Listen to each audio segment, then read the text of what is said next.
IMI TV telah resmi mengudara pada 8 Agustus 2023. Momen ini ditandai dengan dilakukannya syukuran dan doa bersama di kantor pengurus Pusat Ikatan Motor Indonesia yang dihadiri oleh Wakil Ketua Umum IMI, M. Rianto. Kehadiran IMI TV sebagai sarana sosialisasi dan informasi terkait kegiatan otomotif nasional dan internasional. Selain itu, IMI TV pun memiliki konten-konten unggulan seperti IMI Update, Woman on Wheels, The Profile, Daily Beater, Custom Vehicle, Kopdar Komunitas, dan Ngebengkel. Kedepannya, IMI TV akan menjadi salah satu media utama dalam kegiatan otomotif di Indonesia dan tersedia di berbagai platform.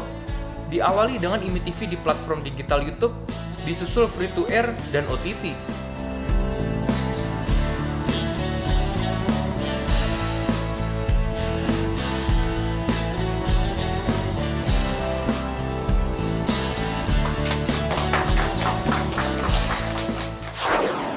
Gaikindo Indonesian International Auto Show 2023 secara resmi dibuka.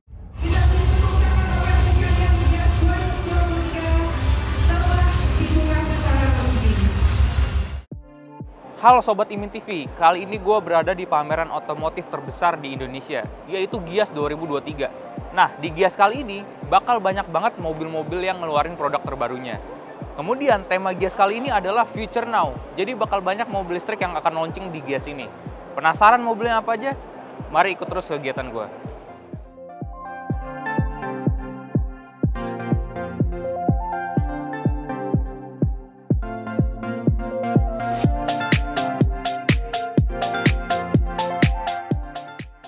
Gias kali ini tuh seru banget, karena bakal ada lebih dari 25 merek mobil yang menampilkan kendaraan terbarunya. Lalu, karena Gias kali ini temanya Future Now, banyak banget merek-merek yang nampilin mobil listrik terbarunya, bahkan kalian bisa test drive juga. Contohnya di booth Mitsubishi. Mobil listrik yang ditampilkan adalah Mitsubishi Minicab MIV, sebuah minivan yang diperuntukkan untuk komersial atau niaga. Tapi sayangnya mobil ini belum dijual karena masih riset pasar di Indonesia. Kemudian di booth Hyundai ada mobil listrik yang terlaku di Indonesia, yaitu Ioniq 5. Tapi kali ini Hyundai menampilkan dengan versi modifikasi dengan roof box dan mounting sepeda. Lalu nggak lengkap kalau nggak ada Wuling REV di Gias. Kali ini Wuling menampilkan dengan beberapa cosplay. Salah satu yang unik adalah yang memakai livery polisi. Cocok banget nih buat patroli antar klaster.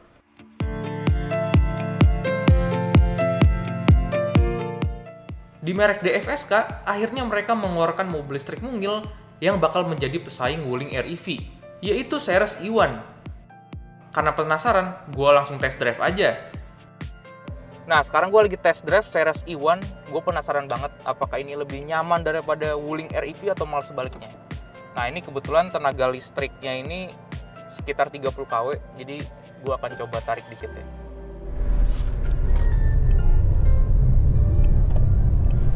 Sebenarnya untuk respon awalan ini sedikit lebih lemot dibanding REV, cuman tenaganya masih terbilang cukup.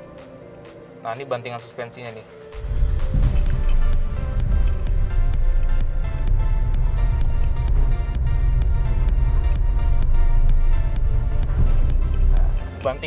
Bantingan suspensinya agak mental-mentul gitu, ya ciri khasnya sama kayak Wuling. Cuman ini ada beberapa hal yang lebih nyaman daripada REV, yaitu posisi duduknya. Ya, posisi nyetirnya ini lebih rebah dibandingkan REV, jadi kita nggak cepat pegel. Jadi ini posisi nyetirnya agak sedikit kayak karakter sedan ya. Masih enak banget dan ya kurang lebih mirip-mirip sama REV. Beda di posisi nyetir sama respon listriknya aja. Gitu. Terus ini setirnya juga enak meskipun EPS, cuman masih ada feeling hidroliknya. Ini yang ngebuat mobil ini apa ya, nyetirnya tuh nggak ngambang, enak. Liatin persnelingnya nih, unyu-unyu nih. Kan kalau REV diputer, nah ini dicongkel aja. Sayang kita cuma dapat satu putaran doang ya, jadi nggak bisa lebih. Oke.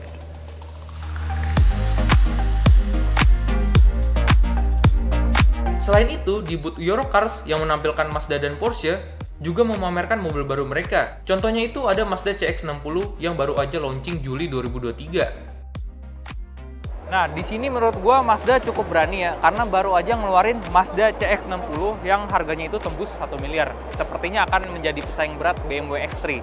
Tapi yang gua apresiasiin ya, Mazda ini cukup berani memasukkan mesin yang beda. Karena rata-rata ya, orang mau hemat BBM gitu, dia ngangkat silinder, jadi 4 silinder atau jadi 3 silinder. Nah, Mazda ini ngeluarin mesin 6 silinder 3000 cc turbo. Wih, itu secara spesifikasi itu mesin sangat bertenaga dan juga sangat halus. Makanya Mazda cukup berani untuk jualan di pasar Indonesia yang notabene sekarang lagi cari irit-iritan bahan bakar.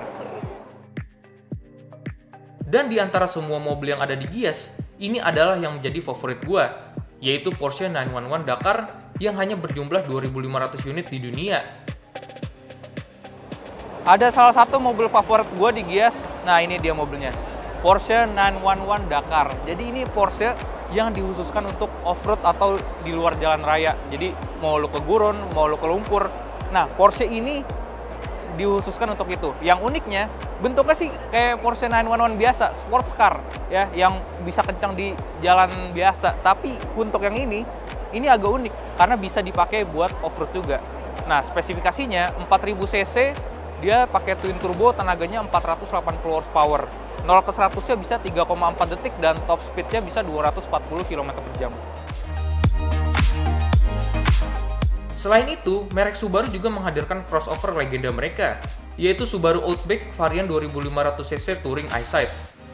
Mereka hanya menghadirkan varian 2500cc Boxer dengan tenaga 188 PS dan torsinya 245 Nm. Dengan ground clearance yang tinggi dan juga mesin yang cukup powerful, cocok banget nih buat berpetualang keluar kota. Harganya juga masih sangat terjangkau, yaitu 779 juta.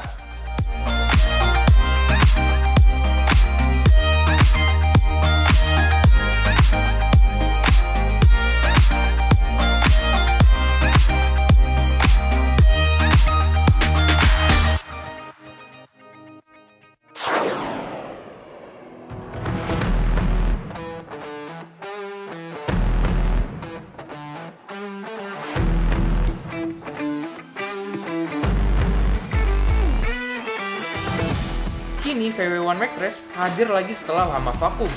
Balapan yang hanya dikhususkan untuk VW Beetle dengan beberapa kelas.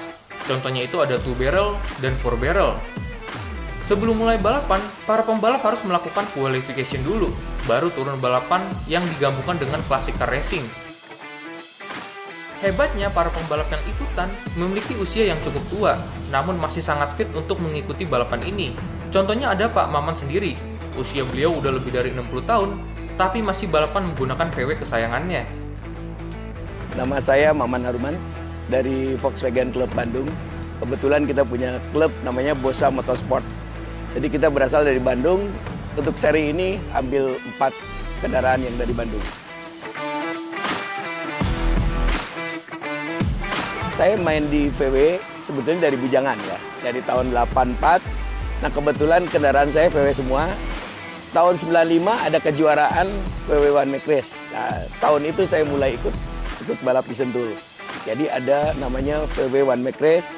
Kita ikut dari Bandung, selalu banyak supportnya.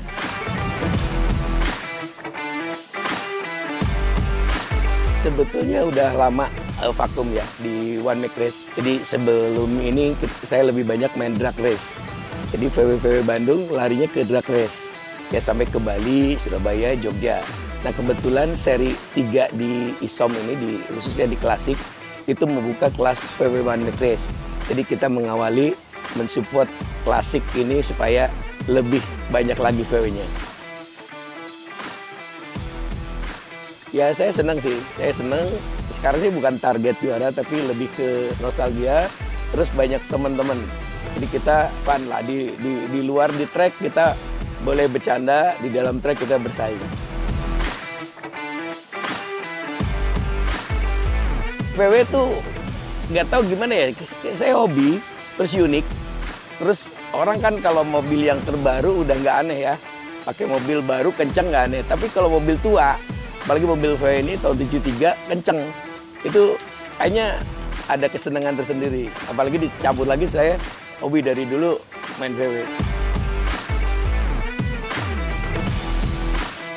harapan sih menang. Mudah-mudahan menang, mudah-mudahan kalau menang kan untuk menjadi pemacu lagi ke selanjutnya.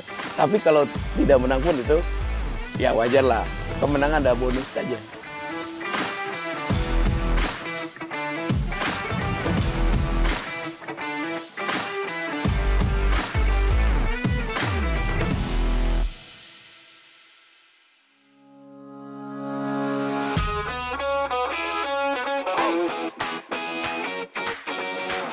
Uniknya, setelah QTT, para tim segera melakukan turun mesin untuk mengganti part-part baru, dan itu hanya berlangsung 2 jam.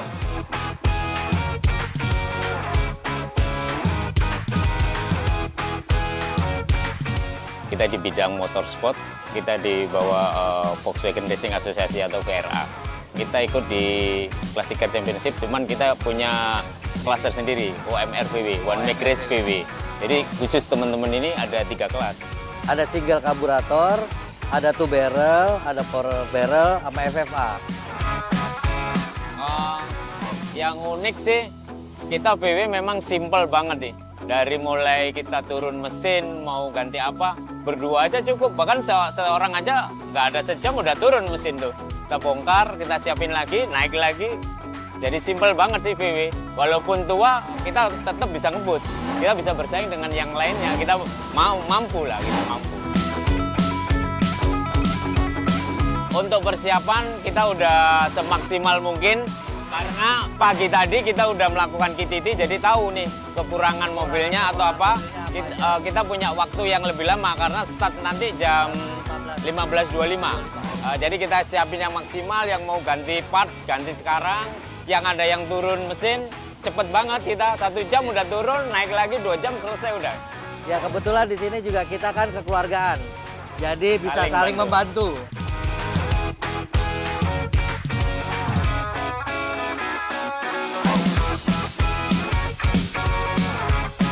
Selain itu, karena kecintanya untuk sebuah VW, Ketua Umum Volkswagen Indonesia Association juga ikut kesentul untuk melihat balapannya. Hari ini ada event ISOM. Nah, kita juga mengikutsertakan kegiatan VW Make Race, One Make Race-nya VW gitu, untuk bisa mendukung program-program sport. Kan biasa komunitas saja, sekarang ada sportnya. Nah, harapan saya adalah harusnya bukan hanya VW, VIA, tapi semua klub komunitas itu tetap 2 sebagai komunitas, tapi juga membuat event atau racingnya setiap klub. Kenapa begitu? Karena menurut saya balap atau sport itu bukan tujuan, tapi sarana untuk bisa tadi menunjukkan tentang kredibilitas reputasi klub satu. Yang kedua sarana untuk silaturahmi. Nah ini yang penting yang ketiga, menunjukkan kebersamaan klub.